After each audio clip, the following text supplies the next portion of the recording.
start in whichever order they would like, and we're going to start from the end. I would like each of these women to tell us what it is they'd like us to remember about this issue from their point of view and experience.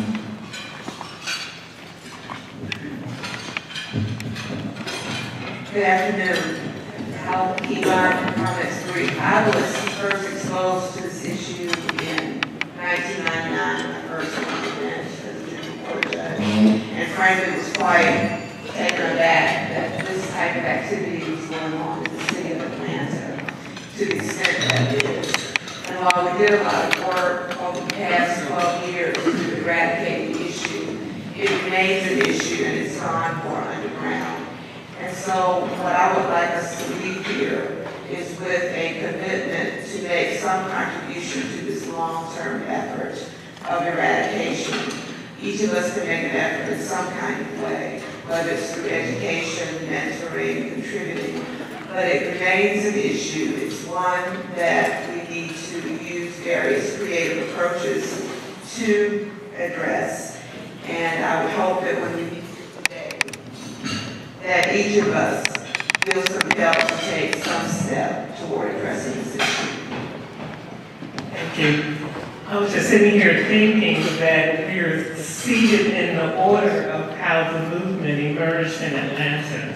It was when I was sitting in the courtroom with Judge Hickson, watching your morning docket, that I first became aware of this issue.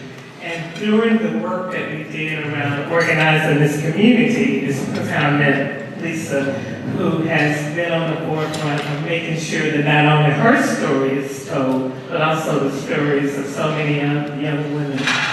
Over the arc of the 12 years that we've been engaged in this work, my advocacy has shifted in that I feel that if we continue to talk about the victims, the young women who are victimized by this horrific issue, we will always have victims.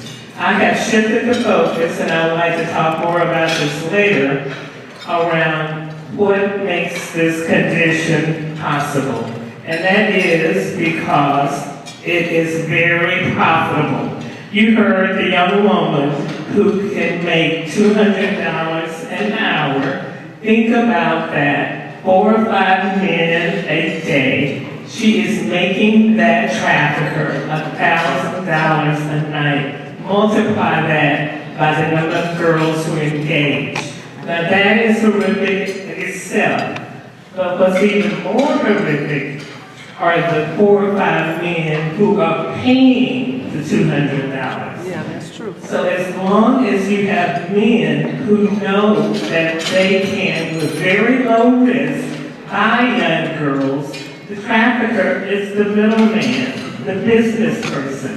So what I would like for us to leave here to think about, what can we do to raise the public awareness and the outrage so that no man would dare to do this? Thank you.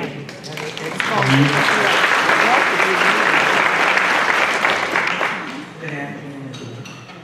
It was April 2007 when I read an article in HAC titled "The Selling of Atlanta's Children." It was a picture of a 10-year-old girl.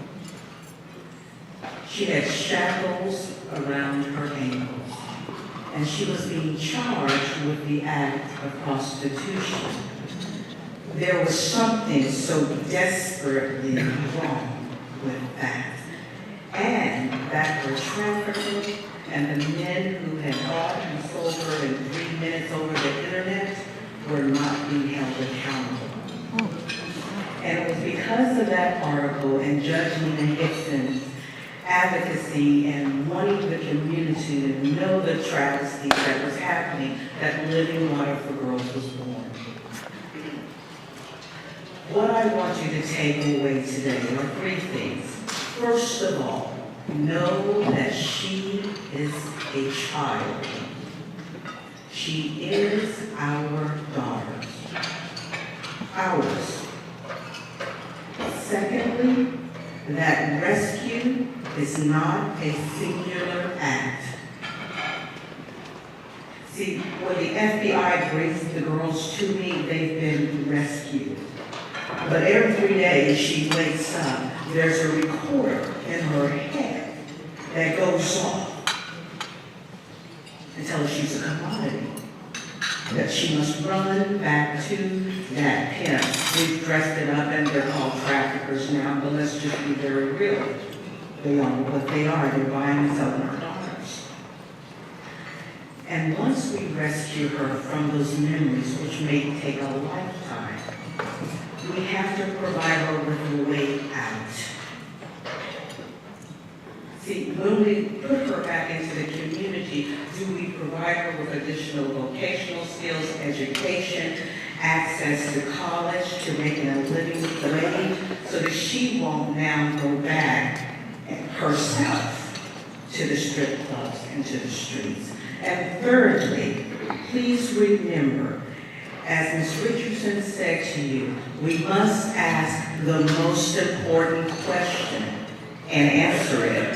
Who are those demanding to rape our girls for profit? This question means that you must look to your right and to your left, because that person could be sitting next to you in the pews, your cubicle at work, or your corner office, or in your house. Thank you.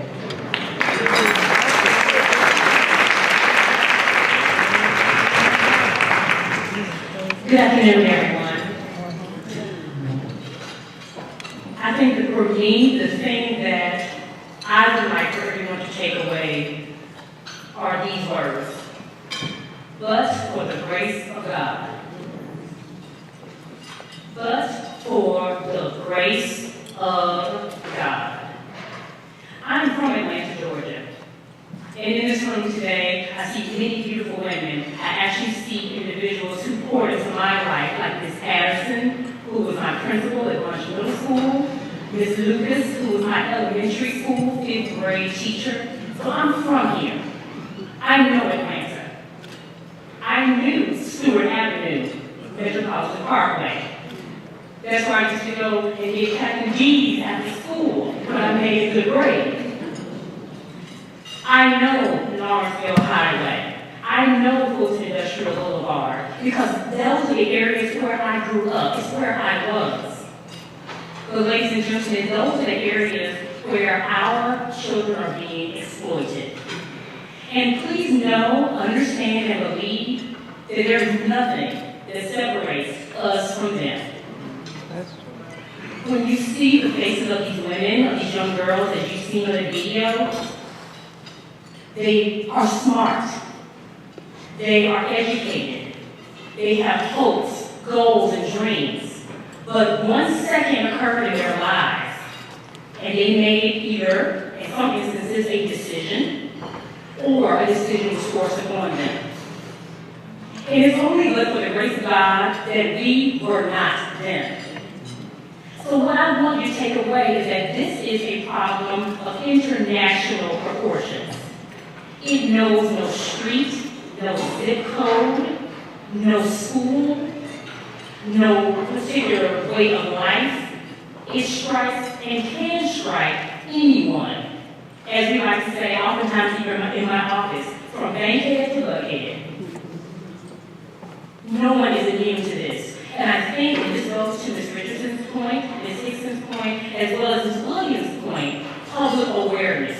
Knowing that these things can be going on anywhere around you, from Motel 6 to the St. Regis Hotel. And once you are aware of the magnitude of the problem, and you know the indicators of the problem, you then are in a position to take action. But over the past 10 years, we've been putting a lot of effort into raising the public awareness and shifting the paradigm, shifting the thinking, so that we understand that pimps are not something to be glorified, but traffickers who should be persecuted. And so that's what I want us to remember, that but for the grace of God, it could be us, and as a result, let's act accordingly, always keeping our eyes and ears open so that we can find the victims that need to be rescued and find the perpetrators that need to be convicted.